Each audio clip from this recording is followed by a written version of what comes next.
Is it in Montreal? It is in Montreal, sir. Are you going? I am not going to Montreal for the game, but I'll be rooting from my couch. What time is that game? Oh, good question. I got to check. It doesn't matter. Okay, so it's because I'm in Pickering. I'm in Pickering for the soccer tournament. Usually, isn't usually the Eastern game at 4 and the Western game at 7. Oh man, I don't know. I got to ask my correspondent Bob Willett all my questions. All right, let's do this thing, buddy. Let's do it. Alrighty. What up, Mike? Toronto. VK on the beat. Check. I'm in Toronto, where you wanna get the city love. I'm from Toronto, where you wanna get the city love. I'm in Toronto, like we wanna get the city love. My city love me back for my city love. Welcome to episode 1577 of Toronto Mic'd. Proudly brought to you by Great Lakes Brewery, a fiercely independent craft brewery who believes in supporting communities, good times, and brewing amazing beer. Order online for free local home delivery in the GTA. Palma Pasta. Enjoy the taste of fresh, homemade Italian pasta and entrees from Palma Pasta in Mississauga and Oakville. The Advantaged Investor Podcast from Raymond James Canada. Learn how to plan, invest, and live smarter.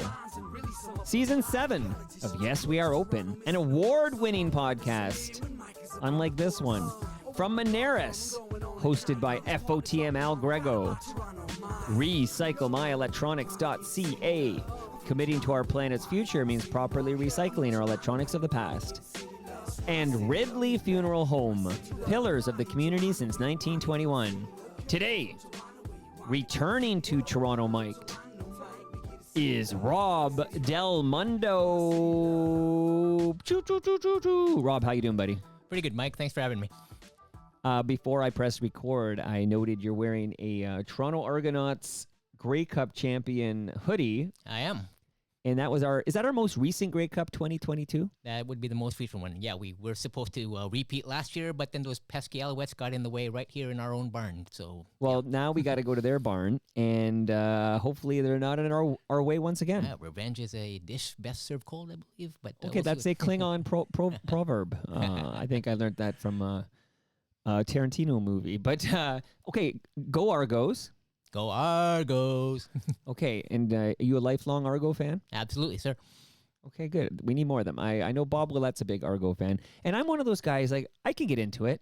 Like, I'm not anti-Argos, like some sports fans in this market are like, NFL or bust. Oh, that amateur hour Argos thing, like, they'd be happier if it disappeared. I'm not one of those guys. I root for the CFL. Absolutely. I mean, I don't understand the mindset that you can't like both leagues. I mean, there's some people who love the NFL. There's some people who love the CFL. I love both. The two don't have to necessarily conflict with each other. And I don't watch the Argos as religiously, partly because it's hard to keep track in summer, especially which day of the week it's on, whereas NFL is like Sunday, Monday clockwork. But no, I will root for the Argos any day of the week. I see our Doug Flutie bobblehead over there. I've got one too. Doug Flutie, big Trump fan. Yep. See, have you noticed all of our heroes are Trump fans? So it turns out, if you're a Bobby Orr fan, he's a big Trump fan. If you're a Jack Nicklaus fan, he's a big Trump fan. If you're a Wayne Gretzky fan, it turns out Gretzky and his family are hanging out at Mar-a-Lago on election night. Like, basically, all your heroes are Trumpers. It's unfortunate. I'm pretty sure John Elway is in there somewhere too. But anyway, right. It's but shout out to Doug Flutie, who gave me a lot of great memories. We're not all perfect, right, Rob? Yeah, I mean, I got when the Argos won the Grey Cup in '97. I actually sneaked my way into the parade because I had a camcorder, an 8mm camcorder bag, and people thought I was media. So I got to see Doug Flutie, pinball. Yeah, that's sort of like when George Costanza always had like papers with him. It looked like he was in a rush and he was busy doing something. Just act like you belong. That's how you crash weddings. Yep. That's how you can get into events. Just look like you belong there. Absolutely. All right, and you belong here, Rob Del Mundo. So a little bit of housekeeping off the top. One is we are live at live.torontomike.com, and Jeremy Hopkin says it was great meeting you, Rob, at the last TMLX event. You were at TMLX 16 at the GLB Brew Pub, as was Jeremy. You guys met there. It was great to see you there. Yes, I remember Jeremy. He did that podcast recently with the Ghosts and the Hockey Hall of Fame. If I'm not mistaken. Toronto Ghost Stories. That's right. Yeah, no, I remember. I remember the event quite well. TMLX 16, great times. And thanks, Jeremy.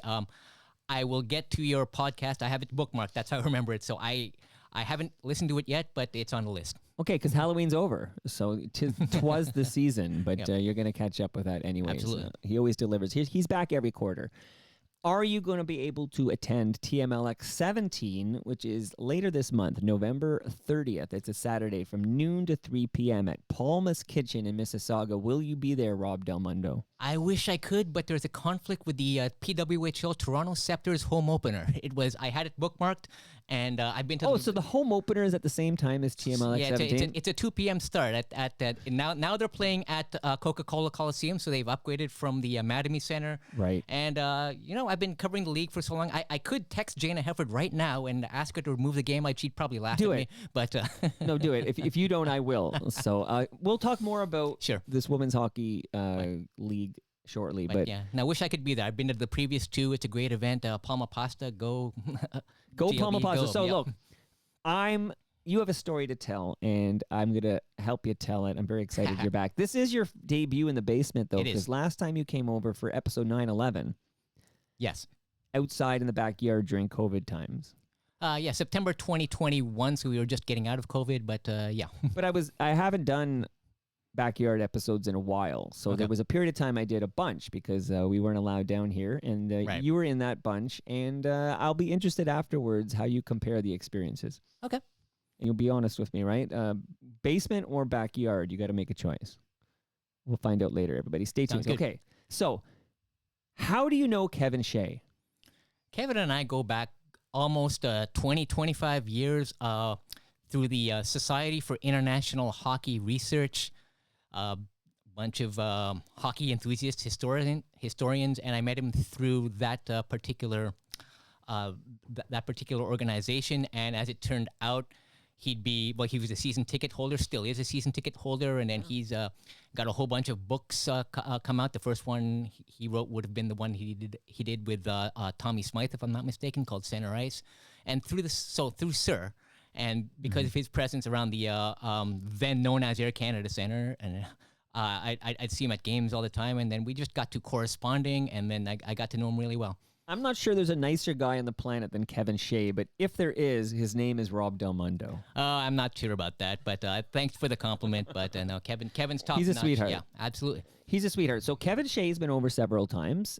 He's been in the basement, and his most recent visit, he came over and told some great stories, as always, and we talked about his book that he self-published for friends and family members.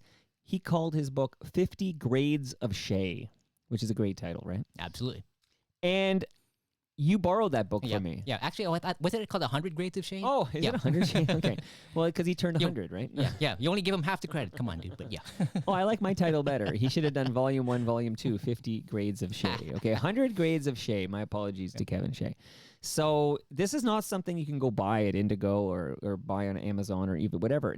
He literally he self-published this book of stories, and he gave them to, I think, 100 closest friends and family members. But I got a copy. I think I was number 99, just like the great one at Mar-a-Lago there. So now Wilf Paymont, Wayne Gretzky? Okay. Yeah, Wilf Paymont. So yes, shout out to Wilf Paymont, last Maple Leaf to wear number 99. So you borrowed this book from me. Yes, that was at TMLX 15 when we celebrated your birthday at GL. Okay, my big 5-0. Okay, see, it's all I'm telling a story here. So you borrowed that book from me. So where in the process did you read that book and say, I want to do what Kevin did? I like this idea. Like, tell me how you came up with the idea for something unpredictable. Yeah. So thanks for the loaner, and it was late June. Oh, that wasn't free. You owe me $10 for that. Okay, we'll negotiate. But it was late June. So over the course of the early part of that summer, July, I was enthralled with Kevin's stories, a lot of which I already knew because he'd either shared them on Facebook or he actually shared. He used to write a hockey column called "The Fan for All Seasons," and early 2000s, he asked me with my website at the time, tmlfans.ca, we still have it, just not a lot of content, to host his column "A Fan for All Seasons." So So let's say he's got 100 stories in there. So I was familiar with maybe about 20, 25 of them, but the other 75 I was very much interested. And it just became a labor of love. It said, could I do something similar? Maybe not 100 stories, but with the big 55 milestone coming up. So what day is that 55th birthday? That would be November 18th. That's a week from Monday.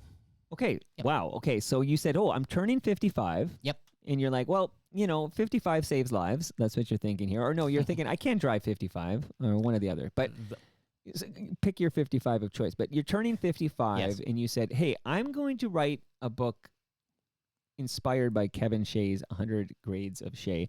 I'm going to write a book myself. So you decided to write a book. I did. I started with a couple chapters just to see if it was sustainable, to see if I could do it. But long story short, you just pretty much summed it up right there. And in terms of the title, well, we can get into the title later. Okay, well, let's talk about the title. The Yep. title is Something Unpredictable, and all I can think of is a Green Day lyric from Good Gee, Riddance. How figured. A good riddance, open bracket, time of your life, close bracket, like you did with that. That's a parentheses jam. Parentheses jam, yeah. Yeah. So is that basically you took something unpredictable from the Green Day lyric? Yes, it was. I tried to play off something like 55, like you were saying, like Can't Drive 55. Freedom 55 was at the bottom of the list. There was no way I was going to call it. But most recently, a bunch of runners and we went to Corning, New York recently to run the Wine Glass half marathon or marathon. And at that event, we all stayed at the YMCA near Corning. And my buddy Mark and I brought our guitars. So we're singing around the campfire. So this is back in October. So a month ago at this time, the book didn't have a title, and I couldn't work 55 into it. But one of the songs that we're singing around the campfire among the guys and girls was Time of Your Life. And my buddy Andy sent the video to the group chat. And I was like, oh my gosh, the book's, I should be releasing it in November. I still don't have a title yet. Something unpredictable. What a metaphor for life. You think your life's going to go one way, a straight line, and it's all these twists and turns. But that's how it came about. Well, we'll discuss here in this chat like where you thought your life was going and where it went with these twists and turns. Yep. But this is available in PDF only, right? Correct. So you wrote this book, although I saw you have a book with you. That's not PDF. What is this book you have? It is. Well, it's a copy of it's a PDF copy of the book that's Surlock's bound. So anybody, can walk into any Staples and Right. You can print your own book. Print your own book, and you printed a book. Okay. Is that the camera right there? But there we go. Yeah, something. Okay. So, 55 stories in honor of you turning 55. Yes. But what I really like about this story, and I by the way, I've read it and it's great, and we're gonna talk about quite a bit of it here. But you're always interested in giving back. Like you're like, I don't want money for this book. You want to benefit charities. Please elaborate on that. How is this book, Something Unpredictable, going to help charities? Yeah, it's a great question. Initially, it was Well, going thank to you be... very much. Honestly, you know what? You've You done warm this- me up. You've Listen, done this for quite a Rob, while. I don't get enough. That's a great questions. I've done 1577. Okay, you're 15. You were 911. That was an emergency. Heyo. 1577 now. And so there's been a few episodes since your last visit. And I don't hear that often enough. What a great question. So you've got me putty in your hand. Please Alrighty. continue. Yeah. Originally, I hadn't even thought about the idea. It was going to be more of an ego boost during the month of November when I would be turning 55 and just make it available to anyone who would be interested in a copy. Just send me a note on social media, post your favorite memory of me, etc.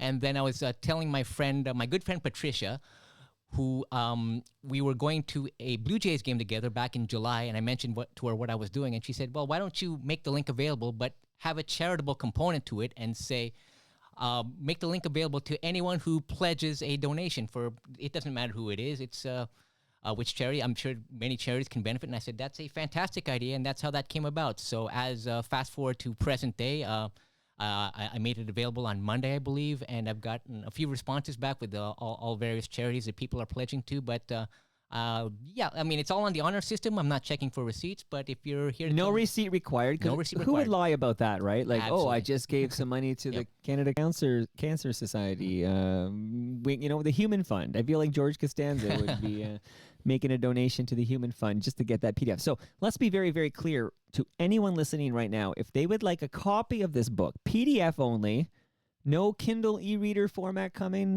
No plans to distribute it in retail stores, right? It's PDF only. Yes. If you want a copy of Something Unpredictable, give us the exact steps. Like, assume my listenership has an IQ of approximately 80, okay? So let's Still better than mine. Well, you know what? You're bringing down the average, Rob. I'll be honest with you with that one. But, then Jeremy brings it up, so it all evens out. But how exactly do I get that PDF copy of Something Unpredictable? Yeah, just tweet me at Rob_Del Mundo on Twitter. Let's not call it by that other platform name, but just message me there, and I'll. But you're I'll still provide you the there, I steps. noticed. So am. Elon Musk, who bought it, years ago, shout out to FOTM Cam Gordon. So you're still there. I have found myself, particularly since the election the other day, I found myself posting more on Blue Sky. But you're still on the Twitter. I am. I mean, I'm on it too, yep. so this is no judgment here. Yeah. So that's your preferred communication method for this contest. Yeah, correct. Either Twitter or Facebook, but I realize that not everybody who's listening might be connected to me on Facebook. So you can always also send me a note on Messenger. So do it that way as well. Lots of ways. Contact me if you can't figure out how to get a hold of Rob Del Mundo. We'll make this happen. So they just have to tell you, I want to get this exactly right. They have to tell you a comment about like their favorite memory of you. Well, it's more for Facebook. I mean, I realize not everybody would be connected to me on Facebook, but those who are, I mean, my preferred was just like an ego boost. What's your favorite memory of me? So I've got about 10, 12 responses so far already. Okay. That part's optional. If you okay, so the main thing is just tell Rob what charity is receiving a donation from you, and he'll send you the PDF file so you can have a copy of Something Unpredictable. Right, the file or the link, whatever you prefer. This PDF. is easy. We're making this nice and simple. I like it. You want to name check any of the charities that have benefited already? This is a wonderful endeavor by you. Like I have a list if you haven't memorized them. Okay, so far already, and we're early, okay, and we have all of November for this. And get a hold of Rob and tell him what you're donating to, and you get the copy of his wonderful book. But here are the charities who have already benefited: Toronto Humane Society. Bear with us. I don't know this charity, but Bear is spelled B-E-A-R. So I'm guessing we're... Yeah, my friend Marianne, who lives in Barrie, who has an affinity for bears, is donating to this charity that apparently looks after orphan bears. See, I like orphan bears, but just don't mess with me when I'm camping. Right? So please leave me alone. Okay. Partners with Paws. So far we have the animals are benefiting off the top here. 3-0. Yep. Partners with Paws. Paws is spelled P-A-W-S. Okay. Now let's move on to some humans, okay? I'm all for helping the animals, but us humans need some help too. The Toronto People with AIDS Foundation. Movember, that's for prostate, right? Yep. Movember, yes. Campfire Circle. That's for cancer patients. Oh, beautiful. Yep. And this one I found interesting. So the Hockey Hall of Fame, okay? Is that a charity? Yes, it's a registered charity. And any guesses as to who Kevin pledged? Shea. How about that? So Kevin just Shea, because of it's all course. over down Facebook. Well, listen, Kevin, I'm glad he did that. Except, So am I. How is that a charity? This is just a sidebar tangent. This is Toronto Mike, so I just got to go off. Do you know how that's a charity? I think it's a cultural and museums. So yeah. Okay, so if you don't want to help animals or people, like if you're like, screw the animals, screw the people, Prioritize. Let's put some money into this monument to hockey greats. Then yeah, any charity, as long as it's a charity. Okay. The Human Fund does not count, correct? Correct. Yeah, a registered charity. I mean, if you can find it on GivingTuesday.com, then it's a registered charity. And what was the other Seinfeld one you mentioned before? Like the Gus Tenson. Yeah, no, nothing like that. That's the Human Please, Fund, I think. Hey, was it? Is that one? Okay. Yeah. Okay. So let's talk about Sammy Joe Small. Yep. Sammy Joe Small wrote the foreword to this book. So this is, you self-publish this. You write this thing. You self-publish it. In a moment, we'll get to who helped you with the editing, because I know Monica M. Monica M, maybe we're doing it right now. Monica M. proofread the book for you. She did. And she, I believe, is the person who donated money to the Humane Society. Yes. And that's because, and I know that we discussed this in the FOTM group, and we talked about it at TMLX 16, but you recently lost your beloved dog, I Butch. did. How old was Butch? Butch was 14 years and 10 months. So just a couple of months shy of 15. He had a great life. I mean, he was he was my shadow. He was my buddy. So thanks again. Shout out to TMLX 16. That was on the Monday night, and Right. we put him down on the Sunday. And I show up to the event. I'm still in a daze, but I just want to thank everybody, both in our WhatsApp chat and FOTM, who showed up at GLB that night. Especially a special shout out to cousin Jano, who was my +1 at the Stars concert, and she was very instrumental in helping me get through that. So thank you, cousin Jano. Shout out to cousin Jano, a welcome addition, I believe, dragged into this community by her cousin Leslie Taylor. So thank you, cousin Jano. So Monica M, who I've never met, never heard of, but not only does she proofread this book, but this is a nice gesture. You lost your dog Butch. You mentioned Butch was your shadow. You loved Butch. Yep. So some money donated to the Humane Society. That's beautiful, man. Yeah, I mean, Monica, also a member of SIR, knows Kevin really well. She's done some freelancing for Hockey Hall of Fame magazine and other endeavors. She's a graduate of the College of Sports Media, so I believe some of her teachers were Jim Van Horn. Jim Van Horn, FOTM Peter Gross, FOTM Roger Lejraj. Wait a minute. Slow down. Yep. So Monica M was taught by Peter Gross? Yes. That's invaluable. Yes. Whatever they charged at the College of Sports Media wasn't enough. Imagine being taught by the legend FOTM Hall of Famer Peter Gross. There you go. That's incredible. Okay, so shout out to Monica with a K, M. And let's get back to Sammy Joe Small, though. Okay. How did you manage to get Sammy Joe Small, who's won a gold medal with Team Canada? Maybe more than one? I don't know. When you're on Team Canada, you might win multiple gold medals.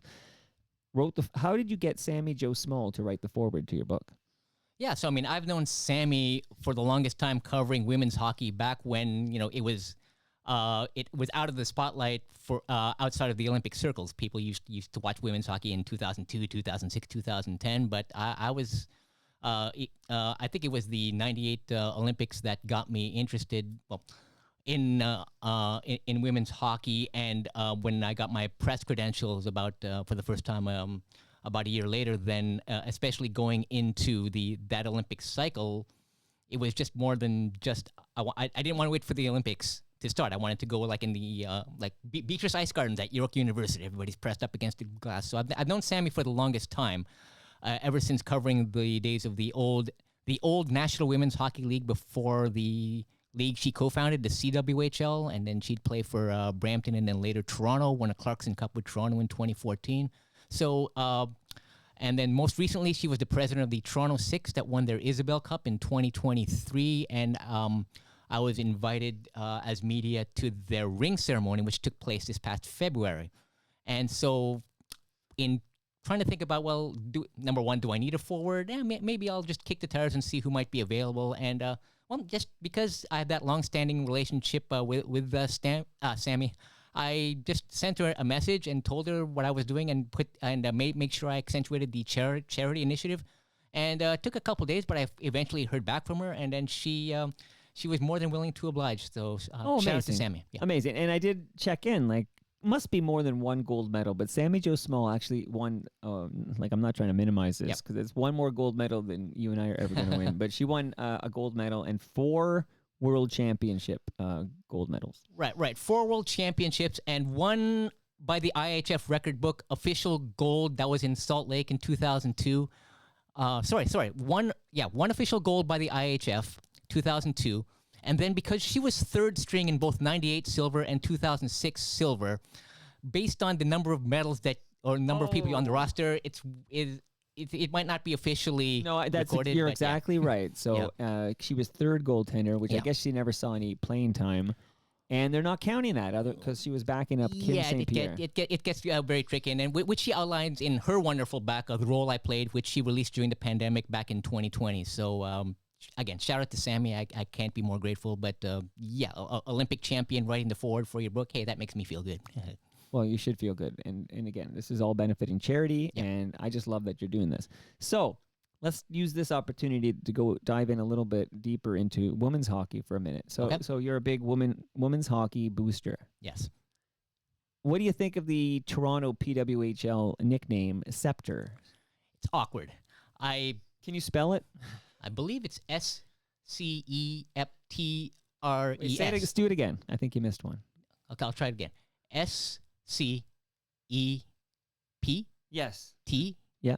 RES. Okay, correct. All right. Yeah. But You're a smart guy, so that's why. Okay. So although earlier we discussed you're not that smart a guy, so No, I'm not. if you can spell it, anyone can spell it. So it's a bit awkward. In what way? Just that it's It doesn't really roll off the tongue. I mean, first of all, is it plural? Like, is it Toronto Scepter or is it Toronto Scepters? I always thought it was Scepters, but someone can. Well, I'll correct Google me it if I'm right wrong, now. I'll but, Google it right now. Yeah. Okay. So first of all, even the spelling, like I mean, if you want to Americanize the spelling, then I guess you do it the ERS. But it's yeah, I guess what they're going for is like the sword, symbolizes the hockey stick, and I think it's mediocre. I think they could have done better, but yeah, they could have done worse. At the end of the day, you know what? 90% of the name that they would have chosen would be rejected by the population anyway. I remember when Raptors was chosen back in the late 90s. Blue Jays, what's a Blue Jay? Or like Sky Dome, who would want to go attend an event at the Sky Dome? Now I don't want to call it by any other name because of the corporate name that we all, that's its proper name. But no, Scepters. And there's definitely an S on Scepters, just Yeah. to clarify. It's Scepters Yeah. with an S at the end. Do you think because, you stylize it as TS, right? Is there any attempt to cash in on the Taylor Swift phenomenon?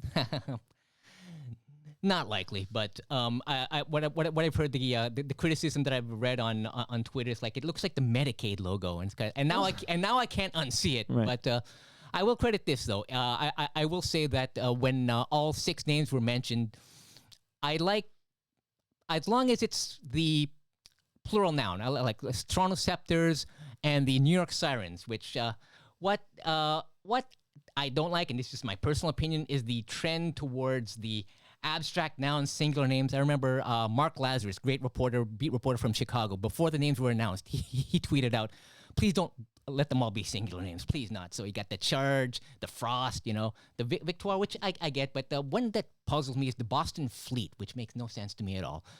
But I would have preferred a 50-50 split between like plural nouns and singular names. I don't get this whole in thing. We have to be like soccer teams, or like the singular noun has to be the best in thing. Oh, please. Maybe I'm old school. I'm trying to think of plural names nouns. like that. Plural like, nouns. You have the Orlando Magic. Yeah. And the Utah Jazz, like they're kind of different. Yeah, so you get Tampa Bay Lightning, for example. Right. Oklahoma City Thunder. Yeah, there you go. Or even the old CWHL. I mean, they had 5 teams, 4 singular nouns, and then or plural nouns, pardon me, and one the Calgary Inferno was which I don't mind. It's just a matter of, like I said, 4 out of 6 singular. That was too much for me. That's just personal preference. I'm okay, old but school. you're all in. But you are a journalist covering this team, right? Yes. So can you root from the press box, or so you're able to suppress this? Because I'm gonna guess that you want the Toronto Scepters to win. What's the name of their cup? The Walter Cup. Walter Cup. Yep. Okay, so you would love to. I'm sure you would, if you could tell me the truth after a Great Lakes beer. You would love to see the Toronto Scepters hoist the Walter Cup.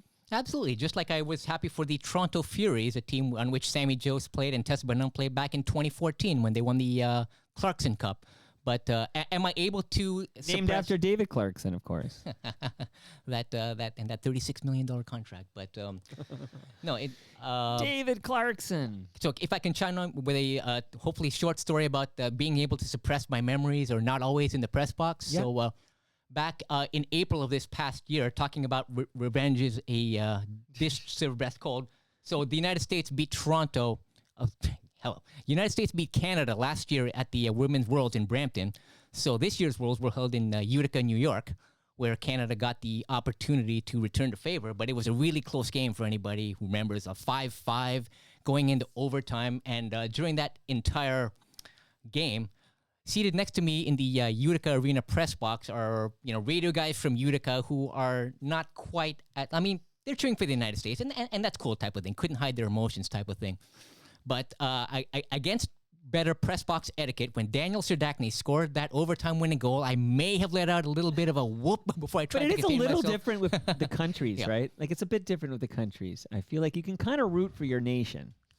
Different than rooting for a club team or whatever that you grew up loving or whatever. It's still. And again, I've never been in. Yeah. It's still frowned upon, but I guess maybe to phrase it a different way, more latitude would be given to you. Let's right, put it because that way, but that's yeah. your citizenship, Yeah. the country that Yeah, you pay call taxes home. over here. Hey, I'm. Okay, so just remind us again, episode 911 is Yeah. the Rob Del Mundo jam kicking deep dive. But how did you get into sports writing? Yeah. So essentially, my friend Rick Kuchman, shout out to Rick Kuchman. He was the one who donated to Partners with Paws. That's his charity. So essentially, before there were all these Yahoo news groups and chat lines, there was back in the text-based days, there was Usenet and a Usenet news group called rec.sport.hockey. And then there was also a mailing list run the Maple Leafs the Maple Leafs Plaid Works mailing list run by a guy named Chuck in San Jose, California, I believe is where he was located. And so I got to know Rick Kuchman through Plaid Works. And then he started up his website. At the time, it was called penaltybox.com, which has since been transitioned to tmlfans.ca. And so Rick liked my posts. I mean, he knew I was knowledgeable about the game and vice versa. I knew he was very knowledgeable. What I didn't know was that journalist Stan Fischler, based out of New York City, has a whole bunch of reporters working for him, and that Rick was Stan's guy covering the games out of Maple Leaf Gardens. And Rick's family is very young at the time. He would have been like in his mid-20s, and he was stepping down. And he was commuting from Guelph, so quite the haul to do 40 games a year from Guelph, Ontario, to commute into Toronto to Maple Leaf Gardens. So coincidentally, as we were transitioning from Maple Leaf Gardens to Scotiabank Arena, or I guess at the time it was Air Canada Center. We have to bow down to the proper corporate overlord. At the time, so those overlords who were overseeing that arena, Rick asked me if I asked Stan for a second credential, we can't both cover the same game, but do you mind if would you be available if I brought you on as a backup? So and you couldn't say yes fast enough. There, the doors open for you right there. Yes, they did. And you walked right in, and you're still there. I'm still here. Yes, that's correct. Okay, don't hesitate on that. Shout out to Ridley Funeral Home. You're still here, looking right at you. Okay, so that's I heard you at TMLX 16 at the GLB Brew Pub at Jarvis and Queens Quay. I heard you chatting with Steve Paikin about Stan Fischler. Yep. And I guess Steve was familiar with Stan. Steve was more familiar with Stan, yes. We didn't talk so much about Stan, the journalist himself. We got more into a discussion about old school style defensemen and defensive defensemen. So I offered my opinions that, I mean, I'm more of the, like in voting for the Norris Trophy. I mean, I like I like the defensive defenseman who's prioritizing in terms of offense. And if I can cite an example, I mean, Evan Bouchard. Everybody loves to see what Evan Bouchard is doing for the Edmonton Oilers, et cetera, et cetera. And I was telling Steve, I have a personal bias against Evan Bouchard because, number one, he's useless in his own end, and it's not just me saying that. It's Oilers fans saying, my gosh, Evan Bouchard, looks so lost in his own zone. And a bit of personal bias sets in because not last year, the year before, I was in a hockey pool and with a chance to win a lot of money. Oh. And it became down to three. It was a survivor pool, so where you had to pick the winner. And you couldn't pick the same team more than once per season. So out of 100 entries, 97 entries get eliminated, and it's now just me down to two other people. And it's like, well, Edmonton's playing Anaheim. Oh, this should be a no-brainer. I haven't picked Edmonton yet. Edmonton should beat Anaheim, right? Right. Who's Anaheim's goalie? Well, some guy, he's leading the NHL in save percentage now, but at the time, Lucas Dostal was not a household name. Well, the Edmonton Oilers are going to walk all over Lucas Dostal, aren't they? Well, no. Evan Bouchard is going to cough up the puck, not once, but twice, in a 2-1 Edmonton loss. It's like, oh my gosh. So screw that guy. Yeah. It's like credit to him for doing what Brian Leach did in '94, et cetera, with all the points. But I would never vote for Bouchard as a Norris candidate. And that was the conversation I was having with Steve. It's like, the defensive defenseman versus the offense, or the offensive guy who's going to sacrifice defense for points.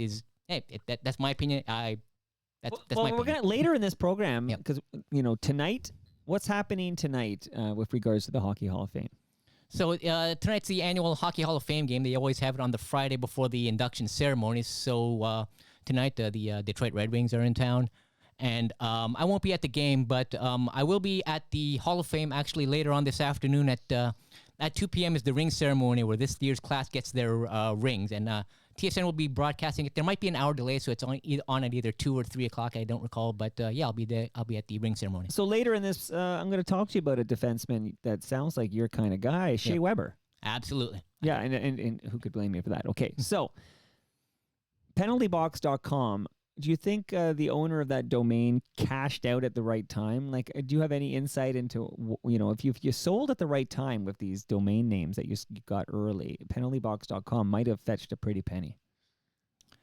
That's a tough one for you, Rob. You don't even, you're like, I didn't even think of that. But some, you mentioned penaltybox.com migrating. Well, that's because they sold that domain name, right? You can take a pass on this and say I know nothing about this, but I bet you that you could get a pretty penny for penaltybox.com if you sell it at the right time. There have been discussions. There's wait, so it's still owned by who owns it right now? Do you know the owner of penaltybox.com? As of this day, I do not know the owner. Okay, look, you're very uncomfortable. Now I'm finding out there's a bigger scheme at play here. I'll be pulling at these threads later. Look for my my podcast series on uncovering what's behind the penaltybox.com domain name trade. So more on that later. Sure. Okay, so you're in sports right now. I'm going to ask you some pointed questions here before we get to some lighter stuff. Yep. You are of Filipino descent. Yes. That's a mind blow for those who can't see right now. So I'm surrounded by Filipinos. I live with several Filipinos. Okay, so this is a community I'm very comfortable with. Unlike all those other cultures, like, what are you doing here? Bring me some more Filipinos. But I'm curious if being Filipino, have you how many role models in the world of hockey media do you see that aren't white, let alone of Asian descent? Like, I am curious whether you ever were able to envision yourself working in sports media, covering hockey in this country of Canada as a man of Filipino descent. Yeah, so basically, I wrote my stories. I went into the dressing rooms. I got my interviews with players. I didn't and still don't really think of myself as a Filipino reporter. I'm just a reporter. So, I mean, obviously very few, if any, role models to pattern if we're looking for an example of ethnicity. But Hazel May is on the baseball side. Yeah, and she's a bit of a unicorn. I will say that when I tweeted out back in February 2021 that we had lost my dad, of the 350 or so tweets in response, all great people, offering their condolences. Two of them included Filipino reporters Hazel May and Nikki Reyes, who both... two FOTMs. There you go. So, I mean, it's just... everybody's condolences there, of course, are appreciated, but it was just more for... to bring it back to your question. But neither hockey people, right? Like, so I'm... Because hockey, one of the criticisms against hockey is it's awfully white. It is. And there's very few, it's like you've got even current day. So Matt Dumba is part Filipino. The Robertson brothers, Jason and Nicholas, are part Filipino. And, but yeah, very few role models. But I just, at the end of the day, I look at players as hockey players. I don't look at Nick Robertson as a Filipino hockey player. I look at him as a third or fourth line Leafs winger who's very fragile, who might get 10, 12 goals a year, and who isn't his brother. So if you're you never saw your being a man of color, you never saw that as something that might impede your growth and progress covering hockey in this country. No, I did not. Okay, because now I'm gonna the tough questions are here, because I was reading your fine book. Thank you. Which anyone listening can get a copy of if they donate to charity and let you know. And the book, of course, is called Something Unpredictable. And I'm reading about, and I feel I suffer from this in some regard, and I would love to have a little chat with you about imposter syndrome. Okay. Do you, Rob Del Mundo, feel you suffer from imposter syndrome? Every day, sir. Well, can we pull at those threads for a moment here for those who aren't familiar? So what exactly is imposter syndrome, and in what way do you feel your reflection of this? Feeling like I don't belong. It's like maybe, and it's a matter, it could be sports writing, but it could be any walk of life, for example. So if it wasn't clear from the outset, sports writing isn't my mortgage-paying vocation. I'm an IT guy at the bank. That's where... Well, it's not clear. So, okay, so that's definitely not clear. Okay. I've never asked this question. I'm not going to go up to some sports writer and say, but what do you do for money? Yeah. What do I do for money? I work at You work at a bank. I work for a bank. I work for Scotiabank. I'm an IT guy. Okay, Yep. okay. Sorry, this is not a Scotiabank household. Get out of my basement. I'll just take my beer and lasagna and run then. You've got the arena, for goodness sakes. Yeah. What more do you want there? Okay. So you pay your bills by working in IT for one of our big banks. Yes. But as a side hustle passion project of sorts, you cover hockey and you are a sports media journalist in this country. That's correct. So is the imposter syndrome on that side of the coin? Because you don't have imposter syndrome. Do you have imposter syndrome when it comes to working IT for a bank? Again, it's not Is necessarily it everything? I'm yes, legit curious, man. Yes, it's everything. So, for example, at the bank, it's because it's a double-edged sword in that I'm very fortunate to have been able to turn my passion, hockey sports writing, as a side hustle. However, I've done it at the sacrificing my IT career, so or at least progression in my IT career. So I mean, right now I'm kind of like middle, sort of like one level below middle management. I could have been there higher, sure, but I spend a lot of my free time, You chose happiness. I chose happiness, and the double-edged sword comes into play where, okay, I'm not a beat writer. I don't cover the team on a regular basis, and all of my colleagues know that. Well, there's the inclination to not maybe take me as seriously. Well, I'm not going to be the guy that gets the scoop. I'm not there at the game day skates because I have to work at my IT job. So it's a matter of, it's like you can't be I'm a David fence sitter. Alter.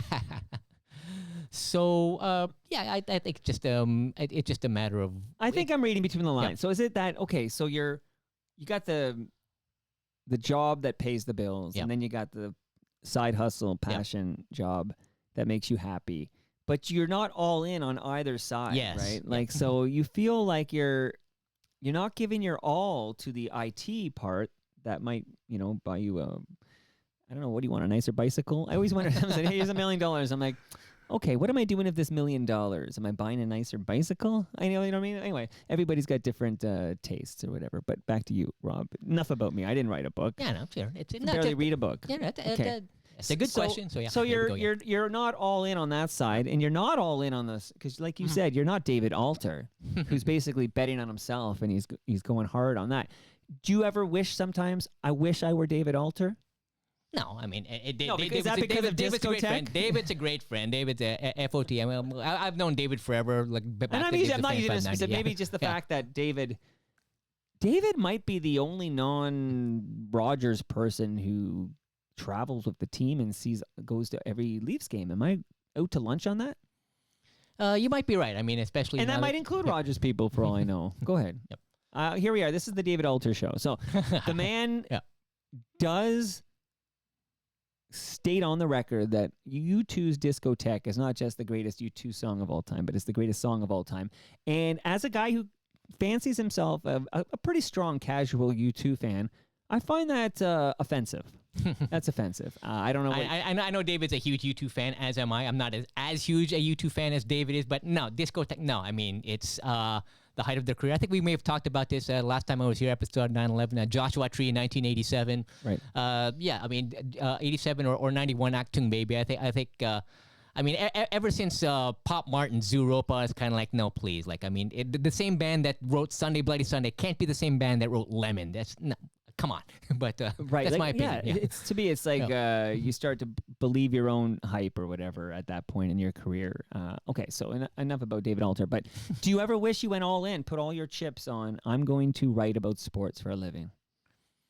Once in a while, or maybe not even writing, but maybe even broadcasting. So, like, I mean, to expand it, like maybe not necessarily pen and paper, but what if I was behind the mic, like. I don't think a guy like Arash Madani from Sportsnet, what he does with the like hockey, an football, on air guy. But I mean, those opportunities are far and few in between, and I might not be the most photogenic guy for TV anyway. But have you seen some of the guys working in Canadian sports media? Are you serious right now? Are you serious? Now I will say I do worry. Now I know shout out to Rusty, who have a great song on flute called Misogyny. But I do worry for women in sports media in that, Christine Simpson got told your services are no longer required. She's also an FLTM. And she's been, I don't think they use the word replace, but they have hired a younger version of her to do that job now. And I don't think it's quite as extreme for males in sports media. And you sure don't have to be fit and handsome to be in sports media in this country as a dude. Well, that's good. Well, that's why I have lasted so long. But anyway, But you're fit because you run marathons and you're a good-looking guy. Half marathons, but yeah. So this is all come back to the imposter syndrome. That if you could, like, I mean, I love Arash Madani, but he's no George Clooney. I'll tell him you said error. Arash, but He lives near here, so maybe we can bump into him. No, with the it's Toronto trip. yeah. Do I wish? It's one of those things where I mean you're never gonna be you're never gonna be. Oh, let me phrase it this way: no matter how I've got this fridge magnet of Homer Simpson trying to whiff a golf ball type of thing, right? And then the caption of that is, no matter how good you are at something, there's always a million people better than you. And it's like, it's appropriate for me because as you saw in the book, I'm not a very good golfer. I can hold my own with a double bogey type of hole. But so getting back to the imposter syndrome, I guess, when, like I said, because I'm sort of caught in between the two vocations, I find myself, because I'm not all in on either side, and eventually someone's going to know something more than me. I guess when it comes down to it, I wish I could feel less uncomfortable in a scenario where, I don't have the quick answer right now, even though I should. What time is the Argos game tomorrow? Well, if you were up on your sport, you should know this stuff. You should know this at the back of your hand, blah, blah, blah. But it's like, I'm not saying that's an example of imposter syndrome, but in any walk of life, whether it's sports media, whether it's my day job or anything else. It sounds like you're not sure you're good enough to be where you're at in any aspect of your professional life. Yes, but I don't feel like that all the time. And to be clear, I mean, I'm very grateful for the opportunities in both sides, and I'm happy where I am. Hey, I own a house in Toronto, so I mean, I got to be doing something right. Can you spare a dime? Is what I'm going to ask you, brother. Can you spare a dime? You are rich.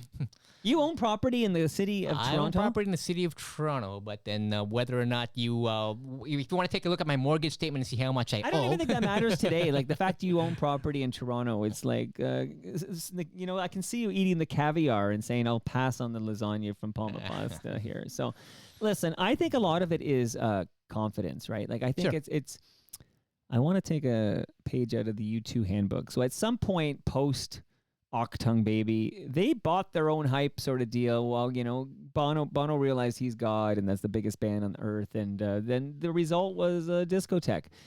I think you could have a shade of U2, and you yourself could decide it's time to record your discotheque. What do you mean? Like as an actual sell my average and mediocre guitar playing skills on an album? I don't know about that, sir. But no. I think you got to start to believe the hype. Like I think you're like, I'm here. Yep. How many people listening to us right now would love press credentials to cover a professional hockey team in this market? Like I just think I don't think you're giving yourself enough credit for the fact that you did it as a side hustle and you've accomplished some things that people who have gone all in altar style have failed to accomplish. Like, I think you should pat yourself on the back and realize as you turn 55, you've lived a life worthy of a book. How many of us can say our lives are book worthy? That's a very fair point. And thank you again for the good words. It's a great point. Thanks for the good words. And like I said, I don't feel like this all the time. I mean, like I said, at the end of the day, I read the book. I felt I could see revisiting this imposter syndrome. And again, sometimes I'm like the same way, but you're a 2-time guest on this program. Okay. How many greats out there, from Randy Bachman to Gino Vanelli to Colin James, wish they could get a second shot at Toronto Mic'd? Well, there you go. I guess you'd have to ask them, but my point is you're doing great work, and Thanks, the Mike. fact that, and I understand completely, that if you go all in on the sports media, you kind of need to be a trust fund kid or something. Like, I think it's a high risk and it's a low paying venture, and you needed the job to pay the bills because you need to eat, you need to have a home in the city of Toronto. All these things, you don't want to risk those things by going for this sports media dream. So I think you're being very prudent here. But I don't think you give yourself enough credit for what you've accomplished on the sports media side. Like your name is on books I've read, great books. You got the credentials. You're getting Sammy Joe Small to write a foreword to your book. You're kicking ass, buddy. Well, thank you. And if I could just add to that a little bit. So if you put my name in chatgpt.com. Oh, don't do that. Oh my gosh. Well, I wanted to, the difference between ChatGPT and Meta. So chatgpt.com, I put my name in, and it said much of the same things that you were saying just now. It's like I'm a renowned sports writer covering the Maple Leafs type of thing. So respected by members of the all of Canada. So I don't know about the all of Canada part, but thank you, ChatGPT. Whereas if you put my name in meta.ai, I'm apparently a film director of 4 films that I've never heard of. So I'm just going to leave it at that. You know what? Screw AI. Yeah. I'm a real I, okay? The real intelligence. I'm here to tell you, you're kicking ass. Now, Thanks, Mike. so now that we've talked about the imposter syndrome, which I'm not a doctor. Like, I don't know what the treatments are, but I do believe at its core, a lot of that is just self-confidence. Like, you need to kind of look in the mirror and say, hey, man, you're doing all right. You're living a lot of people's dream here. You've done a lot here. I think you got to do. I almost sound like Frank. What's his name? Al Franken. Like you're somebody, you know, or the Michael Jordan Al Franken. Yeah. So more hard hitting questions here. Now that I've got you warmed up. Sure. This is gonna sound a little personal. All but right. what do I care? It's my show, Rob. Okay? Alrighty. What's the furthest you've traveled to meet a woman you met online? Raleigh, North Carolina. So here's the backstory tell me behind the story. that. Yeah. So back to the Usenet news group. So rec.sport.hockey was the big one. And I had in my signature, my text-based signature at the time, tragically hip lyric. I think it was the one that says, we only agree on one thing anyway. That's what the hell is happening here. Boots Just or for hearts? Fun. Boots or hearts. There you go. Up to here. So I'm making my post from behind my computer, and all of a sudden, this girl from North Carolina starts chatting me up, and we got to know each other and have a lot of common interests. So she was a huge Detroit Red Wings fan, huge Steve Yzerman fan, and being in remember this is before Hartford moved over there. So I'm going back to 1995. Her hometown team was the Raleigh Ice Caps of the ECHL, but she and her best friend would travel all over North Carolina or even Virginia, Roanoke to see their teams. Jeff Brubaker, a former Leaf, was the coach of, I believe he was the coach of the Greensboro Monarchs at some point. So Jeff Brubaker, number 23, Leafs enforcer. Look him up on hockeyreference.com if you're not of that vintage. But yeah. Do I even want you listening to this program if you don't remember Jeff Brubaker? So, and essentially, it's like, so fast forward to the fall of 1995. Here I am. I'm just typing up this email saying, this sounds crazy, but do you want to meet in person? And my phone rings, and it's her. And she's there. Hey, I got an idea. Why don't you come to Raleigh to visit? So that is the furthest. So it wasn't, these days it's kind of like everybody built a profile on Match.com or Tinder or puts it into your apps. But yeah, like I said in one of those chapters, hey, I had this online dating thing back when it was fashionable. How did that meetup? I almost called it a hookup, but that insinuates other things. How did that meetup go? Well, I mean, I saw her a couple times over the weeks and months that followed. So the meetup went okay. I mean, she was nice. She was pretty. We got along really well. Wait, nice and pretty? Yes. What more are you looking for? Was she single?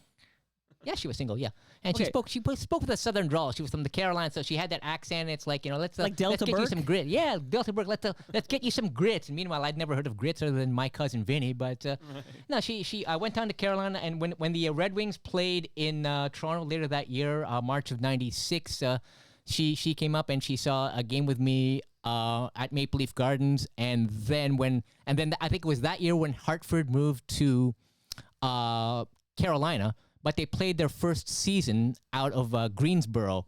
And if you see the old footage, you see the old garbage taps, just like the old Minnesota Metrodome, except in Carolina, where you've got those taps at the tarps, at the Greensboro Coliseum. And she had since relocated there. Greensboro is about 2 hours west of Raleigh. And we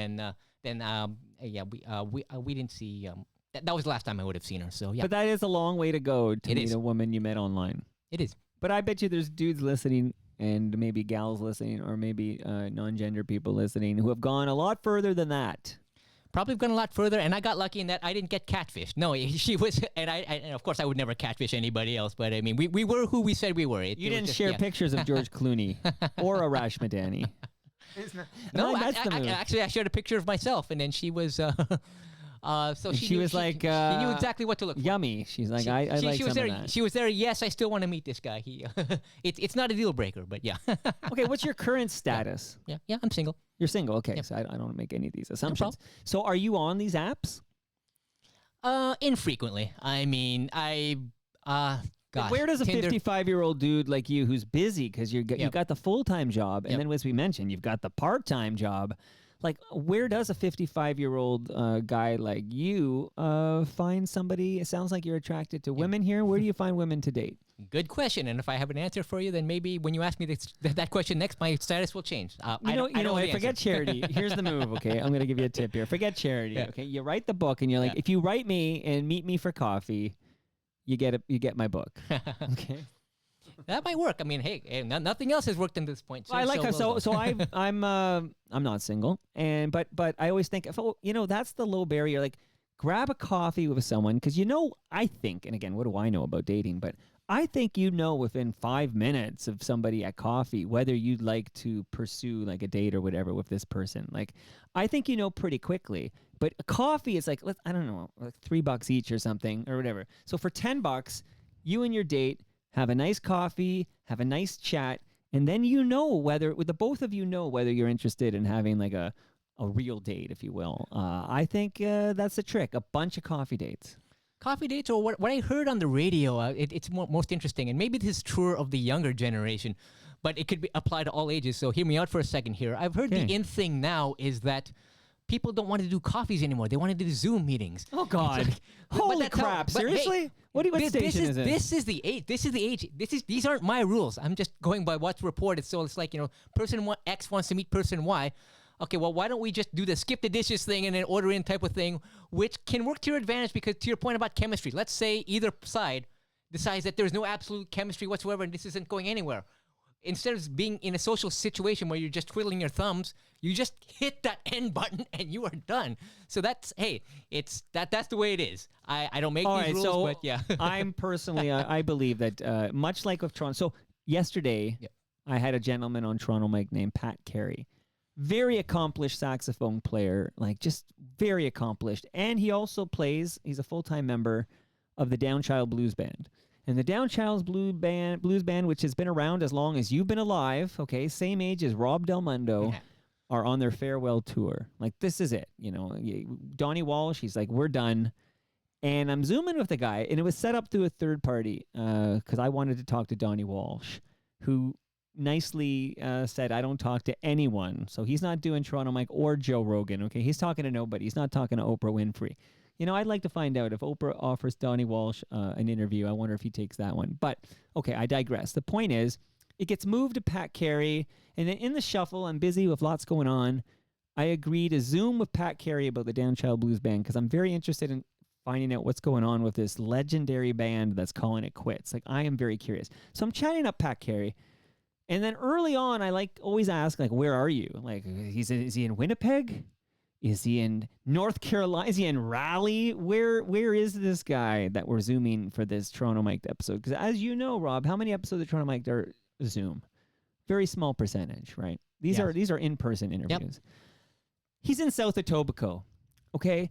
I at that point in my I'm basically like, I'm going to, out of respect for my guest, I'm going to record a good episode, a good hour with this gentleman, but my heart's already gone. Like, it's like, why aren't we in the same room? I can't imagine a first date on Zoom when you both live in the same city.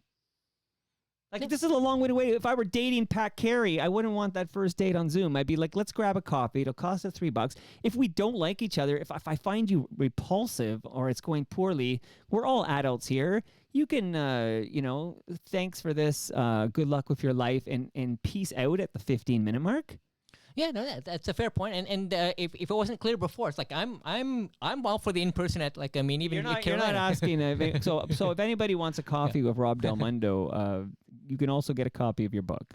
get a copy of my book, and let's just do it in person. Let's not do it for Zoom. I was using Zoom as the example for being anecdotal from what I heard on the radio, but to be clear, that's not what I'm in favor of. Okay. I'm the in-person old school guy. What radio station was this? Is this? Come on. What station is telling people these kids are all meeting on Zoom because they're too busy to have a coffee? By the way, screw the coffee. Yep. Meet at Great Lakes Brewery. Oh, yeah. And grab a best. pint, because I'm going to be sending Rob Del Mundo home with some fresh craft beer Thanks, from Mike. GLB. You love your GLB. I do. In fact, episode 911 got its own chapter in your book, right? It did. You did an entire chapter dedicated to episode 911 of Toronto Mike when we kicked out the jams. And of course, in the book, I think it was page 78, you shouted out Great Lakes Brewery. I did. That's why I like you. Likewise. So you got the beer, and that's a good have a pint. You know, cough up the extra couple of bucks, get the pint, and have your date at Great Lakes Brewery. Okay. I'll come referee if you need it. Okay. Sounds good. Ridley Funeral Home has a measuring tape for you. Oh, thank you. Pillars of the community since 1921. Okay. Moneris has sent over a speaker for you. Oh, nice. Thank you. That is a high-quality wireless speaker. And with that speaker, you, Rob Del Mundo, will subscribe to Yes, We Are Open, which is an award-winning podcast from Moneris that Al Grego hosts. Al Grego will be at TMLX 17 on November 30th at Palma's Kitchen. That is confirmed. You won't be there, but Al will be there. Al went to Winnipeg, and he visited with the Shooters Family Golf Center and Restaurant owners, the Sarasani family. And he learned the story of how this family transformed a modest driving range into a beloved community hub that's been serving Winnipeg for the past 31 years and counting. And those are the kind of stories you get from Al Grego on the Yes, We Are Open podcast from Moneris. Season 7 episodes are dropping now. Excellent. I'm just looking at your poster over here. So Okay, well, you got to subscribe, or I'm not giving you that speaker. That's the deal here. fair point. That's the deal. Okay, I want to know about Hollywood jerks, okay? Who is the biggest Hollywood jerk that you have ever interviewed, Rob Del Mundo? And I want names. Andy Dufresne, Tim Robbins. I have all the Really? respect. I have all the respect. So disappointed. I'm so disappointed too. I mean, it was especially I'm a huge Shawshank fan, and I loved Bull Durham, Nuke LaLoosh. So fast forward to the fall of 2007, the charity Right to Play is hosting what's called the Festival Cup at then it was still called Air Canada Centre. So you've got a bunch of celebrities and NHLers just playing a game in support of Right to Play. So it's it's just before the preseason. Should be a great event.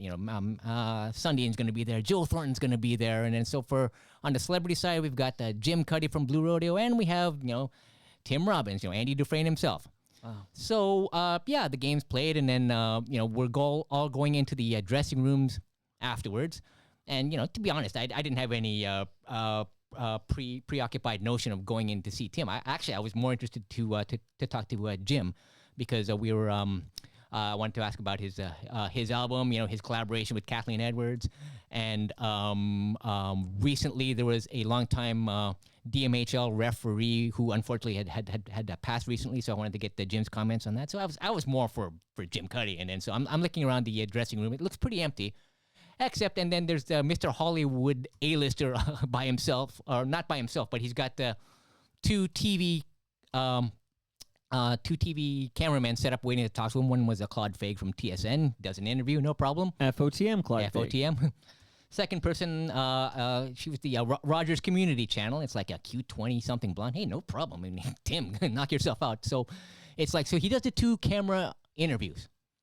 Nobody else is waiting to talk to him. So it's not like a big scrum type of thing. It's not like he's got a handler saying, excuse me, he's got to go, he's got to catch the bus. No. The room is almost empty. I'm the only one waiting to talk to him. And it's like, I said, well, maybe this would be a good tidbit for the Fisher Report if I could get some quotes on, the charity hockey game. Did I say charity? Charity hockey game that he just played. And then so I says, hey, Tim, you got a second? Can I talk to you?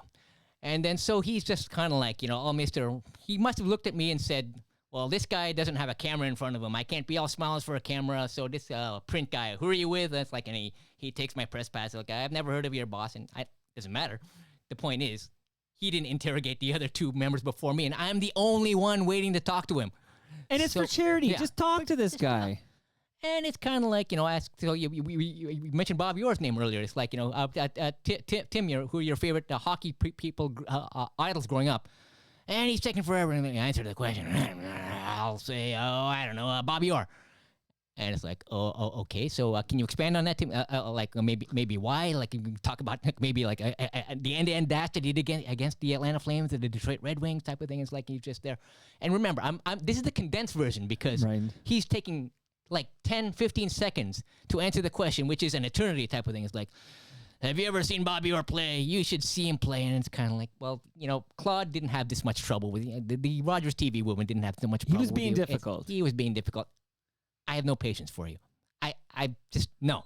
It's like I'm not doing this. So it's like, like to your point, maybe I have imposter syndrome once in a while, but I have the confidence and self-respect within myself to say, I don't care who you are, you big Hollywood A-lister A-hole. That's what I called my chapter, A-lister A-hole. Right. You have me confused with somebody who gives a damn who you are. So I just bye, Tim. It's like that. Again, that does not take anything away from my opinion of Shawshank as a movie or his portrayal of Andy. So you didn't go home and burn your DVD copy of Shawshank Redemption? I didn't burn it, but I think I was I was joking with another friend of mine saying maybe I should just burn this interview type of thing. No, keep it for posterity someplace. Maybe look 15 years later, you look back on it and laugh. I still have it someplace, but is it audio? Yeah, it's audio only. So you got to get me that audio. Listen, Rob. If I can find it. Yeah. I've been good to you, okay? You have been. You got to get me that. I want that audio. Generous. I want the Tim Robbins tapes. That's a podcast series. Everything's trust me, we'll make it a 6-part mini-series, okay? It'll be Discovering Robbins or something. I don't know. We'll come up with a good name for that. And we'll tell the real story of Tim Robbins, the jerk. Okay. Get that audio. Get that audio. That's disappointing. It is. It's like don't ever meet your heroes type of thing. Not that, like I said, not that he's my big hero, but like, and that's the whole anti-celebrity thing. That's my. I mean, when Tiff comes, I can kind of relate. So typically, because of the nature of this podcast, is I invite someone over. If they agree to come on, they're going to come. Typically, not with not yesterday, but typically you're gonna come into the basement and we're gonna have a chat like we're having now. So it's so much like you're so opting in for this that you really rarely, with a rare exception, you're not going to be at all a jerk because you kind of agreed to sit down with this guy for at least an hour in his basement. Like, it's a whole different vibe. But I did notice at the Joe Carter Classic when I was set up, and then suddenly I'm going up to people, and everybody, these people talk to me, and I don't want to discredit anybody, but there were a couple of former Blue Jay stars that the looks I got, like they really didn't want to come on and they did come on the mic and I captured the conversations, but absolutely there was potential there, and that's a charity event. But because they're not doing that whole opt-in, right? They didn't opt in to visit your basement for an hour. You kind of ambushed them in the lobby of the golf course or whatever. So that's sort of what you did with Tim. So it's like he's there for the charity, but he never really signed up for the Rob Del Mundo one-on-one. So now the fact that he did it, I guess, is a good thing. I'm trying to help Tim out. Sure.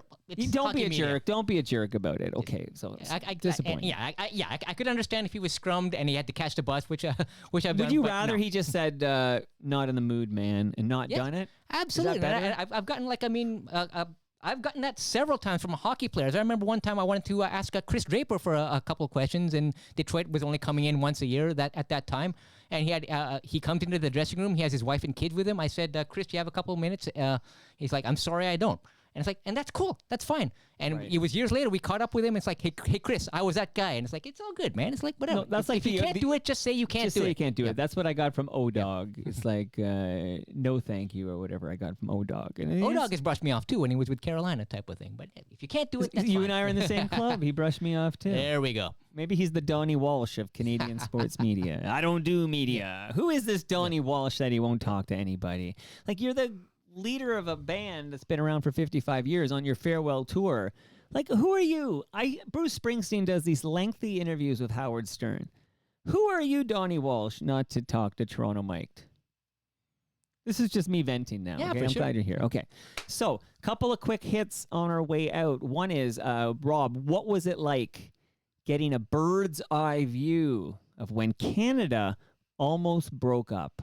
So here we go to the Quebec referendum of October 1995. So my first job graduating university was an IT guy for CBC. And it was, I don't know how I got put on this project, but I did. Grateful for the opportunity. It's like you're on the elections team. Here's a piece of software that basically manages the Chiron. You know, here's your fee. Here are the numbers. Your point and click program that you're maintaining, Rob.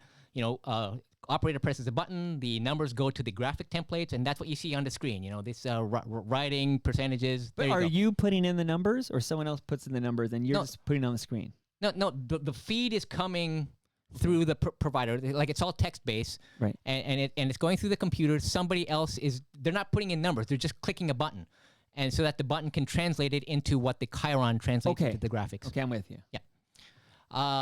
So my first election that I covered was in September '95. That was in New Brunswick. Frank McKenna was the Liberal premier at the time. But to bring it back to your question, it was a month later, October 1995. That was the Quebec referendum. And we'd set up in the Windsor Hotel in Montreal where CBC was doing its telecast. So, you know, Peter Mansbridge, Wendy Mesley, the entire crew is set up at the Windsor Hotel. And I was, people our hotel was the Sheraton on René Lévesque Boulevard there, right near Union Station. So I can wake up from my hotel room, see all the flag wavers coming from Union Station and, banding together at the Dorchester Square, which is just to the east. And I've got I'm taking photos over here, but I remember about a couple of days beforehand, it might have been even the day beforehand, I overheard some of the senior producers talking with each other, just, not on the record, of course, but it's possibly forecasting a 54% to 46% in favor of the separatist side. So it's kind of like, wow, it's just a really eerie mood. Right. And then the telecast happened. So we go live on October 30th, 1995 at 8 p.m. Eastern, and at 7:55 actually, they do a behind the scenes type of thing, right? And then so I posted it on my YouTube channel. There's the behind the scenes, and then all of a sudden the director Fred Parker tilts his head a little bit, and as he tilts his head, you can see me at by the computer over there. So yeah, and then the event itself, it was so at 7:59. It's like, okay, last call. Is everybody ready? Rob, did you make sure that everyone's computer is set to zero? It's like, yes, even the people upstairs. No, not the people upstairs. Well, then get up there. What are you doing? So it's like, I mean, Wendy Mesley, is your computer set to zero? Okay. FOTM Wendy Mesley. Yep. And then at the main desk is Peter Mansbridge and Jason FOTM Moskovitz. Peter Mansbridge. Who's the other guy? Jason Moskovitz. Not an FOTM. What's going on there? Okay. Oh, well, that's your department, bud. Right. Well, you could be a booker too. Okay. So give me Donnie Walsh. Yeah. And gave him a thumbs up, and then just adrenaline's going. I just happened to say good luck, Peter, and he said thank you. So I was, if not the last, then one of the last people to talk to Peter before he went live. Wow. And you have imposter syndrome. Well, he doesn't know me from Adam. I'm just happening. No, but here you are. Like, you're just a dude. Yeah. Just a dude. And you're a part of all these interesting things. Yeah. Like, that's why you've got 55 stories in Something Unpredictable. And your birthday, what, is a week away? Is that what It's a week away. It's November 18th, a week from Monday. You're turning 55. Yep. Anybody listening can get a copy of Something Unpredictable so long as they make a donation to the charity of their choice and then tell you about it so you can get them the PDF. Yep. This is all happening now. You had a bird's eye view for that big historical moment. That's in the book. Now, let's talk about today. So you're going to go to the ring ceremony at the Hockey Hall of Fame. Yep. See, it's all about Kevin Shea, right?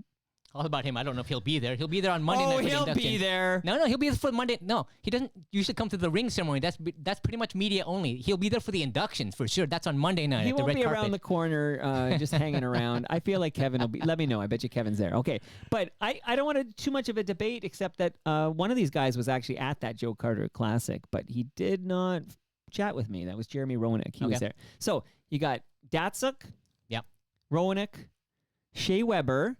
And then, again, you're the expert. I have a little ignorance here. Who are the women that are being inducted? Yeah, Natalie Darwitz and Chrissy Wendell Pohl, both United States, both American. They've won both worlds. They both won at the Women's Worlds. They're Americans? Yep. That's why I don't know what's going on. Okay, but Roenick's also American. Yep. And Datsuk is Russian, right? And Correct. then Weber's Canadian. Okay, Yep. so... And shout out to Colin Campbell as well. But anyway, go ahead. Of course. Okay, so Colin Campbell, right. So... Any controversy there? These are all now we get these Hall of Fame guys. I saw their entire career. I would say I can't speak to the women. My apologies. But they're American stars that won the golds. I'm sure they're more than worthy. But these three NHL guys, Datsuk, Roenick, and Weber, I would say there's no controversy, right? All three are Hall of Fame worthy. What do you say? I would say Datsuk and Weber are no-brainers. Roenick, I was kind of on the fence on. And this certainly isn't his first year of eligibility, and he's been eligible for quite some time. But in looking up Roenick's stats, he's played an All-Stars game, but never actually was named an All-Star, won an NHL award. I think he came in third in his rookie season for Calder Trophy. But I will say, if there's anything that works in his favor, it's that he put up low numbers, but in the dead puck era. Like, we're talking about like the Lou Lamoriello trap era in the late 90s and early 2000s. So it was much harder to score back then. So if Roenick's numbers look lower or are lower, then that might have worked against him. But again, Roenick was borderline for me. To me, Roenick was very good. I don't know whether or not he qualifies as excellent, but I'm happy for him. He's in. Now that we talk, because I'm just looking at the names here, I was out of the loop, but Datsuk and Weber are the no-brainers. Yep. And you're absolutely right. There's a debate to be had for Roenick, whether he should be in the Hall of Very Good or the Hall of Fame here. And I would think, what's a comparable for Roenick? Like, he was no Modano, for example, right? Like, so he's no Modano. Well, I mean, you've got that team that upset Canada in the '96 World Cup. So his contemporaries would have been like Bill Guerin, Keith Tkachuk, but neither of them are Hall of Fame worthy. That's what I mean. Right. So I mean, he didn't elevate to the level of Modano, as you were saying, but right. I'm just trying to go through that '96 World Cup there, or even that 2002 when we finally got the revenge in Salt Lake, but. I'm changing my mind. I'll fix it in post, but I'm now gonna say on the record, Roenick's not Hall of Fame worthy, and I have to dive in deeper because I'm now just he belongs in the Hall of Very Good. Yeah, and that's where the Hall of Fame has its challenges in that because the bar has been set so low for the Hockey Hall of Fame. There's when I give my perspective as who was excellent, not who was inducted in. Because if you induct some, I'm sorry, I'm not sold on Clark Gillies or Bernie Federko, but if you let those guys in, right? Then and the only reason I bring up those names is because they were part of the 2002 induction, the first. Inductions that I ever got to cover with Stan, but so to bring it back full circle. But those are two gentlemen who belong in the Hall of Very Good. Yes. And the Hall of Very Good is a kiosk in the Cloverdale Mall. Absolutely. So anyway, and 10 seconds about the women is like I think both are worthy. If I have an issue, it's just I don't think either of them should have gone in before Jennifer Botterill because I think Botterill is long overdue. I have to admit, when I watch a Leaf game on a Saturday night, I really just watch the game. I don't remember the last time I tuned in for the chatter between periods, okay? And no disrespect to everybody involved. I just go do other things, and I come back for the puck drop. That's where I'm at. Yeah, and to be clear, I'm not necessarily, it's not a commentary on the panel or Hockey Night in general. I'm just speaking solely on Jennifer Botterill's career. No, but I'm going to the fact that people have been sending me notes and stuff about, Botterill, who of course never played in the NHL, but she'll make comments about that whole code in hockey about standing up for your teammates and doing something because they did something. That whole thing where a Bieksa would be in favor of this, Botterill would speak against it, and then she would get backlash. And I'm wondering if this all comes back to Fluke from Rusty, that was just more misogyny. I think she gets. I think on Hockey Night in Canada, and again, I'm not seeing this. I'm just I'm seeing the reaction to it. I think the deck is stacked against her because she is a woman. Yeah, that's a fair commentary, and it's more to the point. And whether or not she's a woman or not, it's a matter of the old school style of thinking is always going to defend the code, and it's like, Ken Campbell from the Hockey News will always say, "Well, what is the code? Does anyone ever have a copy of the code?" I think it's a Garrett Joyce book. The code. I think you're right. Yeah, and so for example, it's like, can anybody please explain to me what the code is? So to the retaliation example, did the player have to stick out his knee to retaliate, or can you not just send a message based on the code? So I don't have any issue with But I Botterill says. appreciate that Yeah. Jennifer speaks up. I Absolutely. just wish she didn't have to get backlash because she never played in the NHL. Because if you're going to have backlash against anyone who did not play in the NHL, then you'll never basically appreciate the input, the analysis, the pros of a woman, because no woman has ever played in the NHL. Yeah, and it's the whole I never played, therefore I don't have an opinion type of that's all Mark. I mean, I've never been a politician, but I'll offer my opinions to Not too anybody. late. Yeah. It's not too late. There might be So- some job openings soon. But Okay, so that's tonight. So enjoy the ring ceremony. Yep. Last thing, because well, that's today. That's in the afternoon. that's today. Yep, That's yep. the afternoon. But tonight, Yes. Chantel. Don't call her Chantel. I had to think. What's that guy's name? Shawn Mendes. Shawn Okay. Mendes. Chantel Kreviazuk is playing at Massey Hall tonight. Will you be there? Absolutely. I got tickets for a meet and greet, so I've got the photo when Chantel Can and I ask what that yeah. costs? What does it cost for you to get a meet and greet with Chantel Kreviazuk?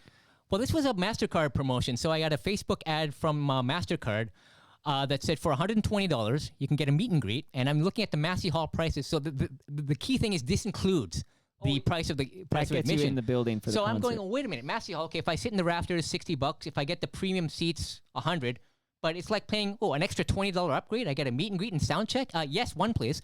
So it's not like her husband Rain, and I love Our Lady Peace, but I mean I'll be there in Oshawa for my $120 floor seat in Oshawa, and I was kicking the tires on the meet and greet. But number one, it was out of my price range. I think it was $300 or $350. And number two, and this is more important, the meet and greet is an add-on package. The meet and greet for Our Lady Peace, Chantel's husband, does not include your admission. So I said, yeah, I'm out. Now, of But, course, yeah. Our Lady Peace, come on. Do you know how many warm fuzzies I have for Chantel Kreviazuk now after her visit? Which I we'll saw talk in a that. moment. Like, I am like going to bat for her left, right, and Yep. center. Like, I'm all in the way I'm now all in on Bruce Springsteen after seeing him for the first time a couple of nights ago. But there's no comparing the draw of Our Lady Peace to the draw of Chantel Kreviazuk. No, Like, I'm there's not talking about for Rob Del Mundo. Yeah. I mean for the zeitgeist of this country. No, there's no comparison, but I just like, why can't, I don't know, the meet and greet as an add-on without including the price of admission, it's too rich for my blood. If somebody else can afford it, not a problem. I'm not that person. Right. So, but what But you endeared me do to own this, property in Toronto. I do so own maybe property you in are that Toronto. So, person. but what endeared me to tonight's event was the fact that the meet and greet with Chantel does include Wait, the price what did of you admission. call her? Chantel? Did I say You Chantel? said Chantel. Did I? My apologies, Chantel. Don't. If you do that at the meet and greet, she'll She'll take kick your ass. She'll kick my ass. She will take you out. When you meet Chantel Kreviazuk tonight, will you let her know you enjoyed her on Toronto Mic'd? For sure, and I'm even going to reintroduce myself as the guy who brought up the Ruby Tuesday question. I love this so much. Okay, because I'm dying to know whether she has thought about me as often as I've thought about her. Okay, find out for me tonight. And you've been a longtime fan of Chantel. You've always loved Chantel. Yeah, I mean, she's going out to promote, the tour is to promote her album, Color Moving and Still, which is a fantastic album. I mean, everybody remembers Before You and Dear Life. My personal favorite is a song called Eve. It's a deep cut. If you haven't heard it, do yourself a favor. Just Google Eve on Spotify or Amazon. What a voice she has. What a voice. And that's 25 years old now, that album. Yep. That's the anniversary that she's celebrating here. So, I'm now, because you're a longtime Chantel Kreviazuk fan, and I've been thinking about that episode quite a bit. I'm just curious, other than the fact you got an answer to your great question, any highlights, like anything about the episode? So I take it you enjoyed that episode of Toronto Mic'd here? Oh, very now much so. I have Yep. imposter syndrome. I need you, Rob, just before we say goodbye, I need Yep. a couple of minutes of you pumping my tires Yep. about how much you enjoyed Chantel Kreviazuk on Toronto Mic'd. Was thoroughly looking forward to it all week long when you first plugged it, and I did not walk away disappointed. She was great. I mean, and I think it was mentioned in the WhatsApp chat a couple of times. It's like she kind of warmed in, warmed up. came in hot. She came in hot. Didn't Yeah. know what to expect type of thing, but no, it's like once I had to win her she was over. Well, I won you over. You did, and that's the point. It's like once you won her over. No, it's just like I mean, her credentials don't need my explanation, but for all the artists that she's collaborated with, like I mean, it's not just about her, but I mean with Kendrick Lamar, Lamar, Drake. Greg, Gwen Stefani. I can't remember if she was on that podcast, but yeah, the part where what's that? Rich girl. Na na na na na na na na na na na na. Yeah, Chantel wrote that part. So I had to save that yeah. for the sequel. I can't do it all in that hour we had. That's not a together. long time, but yeah, for sure. Great episode, Mike. Really enjoyed it. This was a great episode. I really enjoyed. And again, reminder to everybody who can hear our voice right now. Something Unpredictable. Not just a Green Day lyric. It's also a book by Rob Del Mundo, who's turning 55 years young. And there's 55 stories in Something Unpredictable. And the PDF is all yours if you make a donation to a charity. Rob Del Mundo, helping charities out, sharing the love. Always a pleasure, man. Likewise. Thanks, Mike. Thanks for having me. And that brings us to the end of our 1,577th show.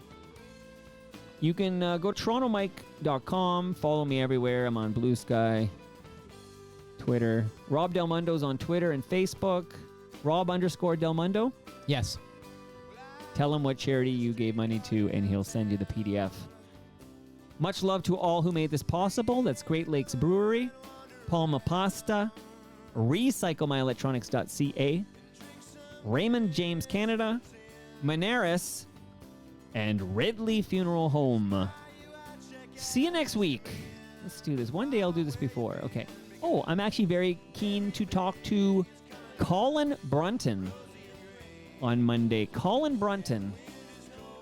Google him. You'll say, hey, Mike, that sounds amazing. He makes his Toronto Mike debut Monday. See you all then.